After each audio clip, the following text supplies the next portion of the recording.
Hello, this is Jane Goodall. First of all, I want to thank you for letting me share a few words with this important conference. We're going through pretty dark times right now, aren't we? Politically, socially, and environmentally. There are 2 major wars, 15 conflicts across Africa, unrest, demonstrations, and increasing violence in many countries around the world. The gap between the haves and the have-nots is increasing, as is racial and gender discrimination. And there are many governments that are becoming police states and violating human rights. Moreover, we are faced with the 2 main threats of climate change and loss of biodiversity. Weather patterns are changing. There are worse storms, floods, droughts, heat waves, and wildfires. And it's the poorer nations and the indigenous people who are suffering the most. There are an increasing number of climate refugees, as well as those fleeing war, violence, and discrimination. We're polluting air, water, and land, creating mountains of waste, and placing unreasonable and unsustainable demands on our planet's natural resources. Mining for oil and gas is devastating huge areas of habitat, and mining for minerals, particularly illegal minerals, is equally destructive, sometimes more so. Our reckless burning of fossil fuels, along with deforestation and the destruction of other carbon-storing ecosystems, is releasing the stored CO2 into the atmosphere to swell the greenhouse gases that blanket the globe and trap the heat of the sun. Ice and glaciers are melting. Ocean levels are rising as the water expands. Melting permafrost is releasing huge amounts of methane, a very virulent greenhouse gas. Industrial farming releases a great deal of CO2, and its use of monocultures, along with chemical pesticides, herbicides, and artificial fertilizer, is having a devastating effect on biodiversity, and it's killing the very soil on which we depend. Factory farming of animals is not only unspeakably cruel to the imprisoned individuals, each of whom, by the way, can experience frustration, terror, and pain, but it also takes a lot of increasingly scarce fresh water to turn vegetable to animal protein. Moreover, the animals during their digestion, particularly cattle, emit quantities of methane gas. As you all know, the loss of biodiversity is all around us, in our farmlands, cities, and gardens. Everywhere plant and animal life is at risk. Indeed, the overall picture is grim.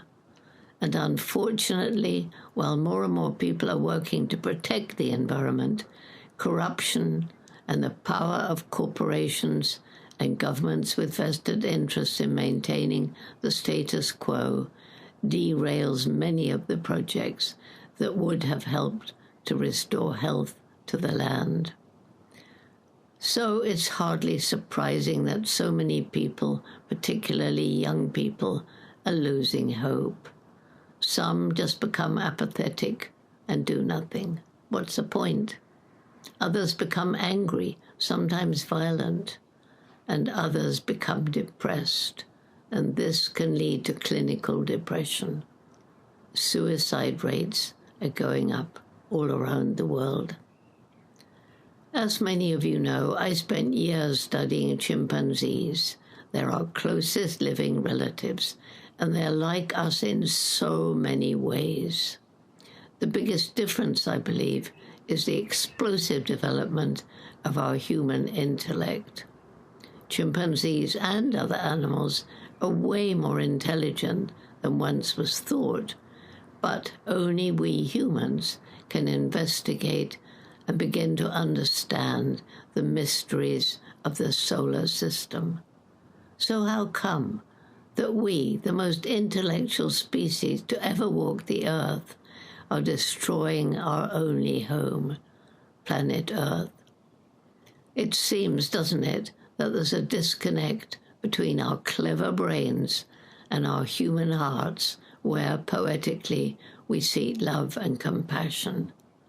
We seem to have lost the wisdom of so many of the indigenous people who make a decision only after asking, how will this affect future generations of our people?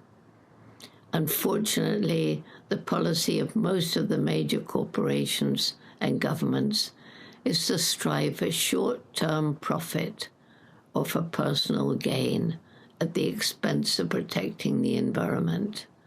And of course, the same can be said for the majority of people in the industrialized world.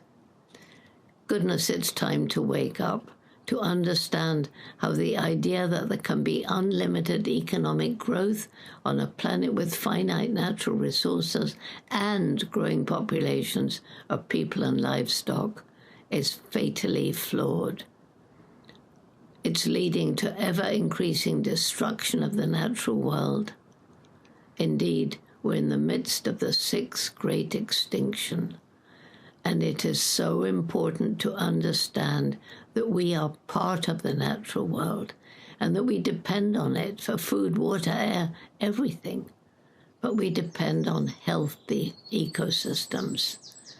Every ecosystem is made up of a complex mix of interdependent animal and plant species, each one with a role to play.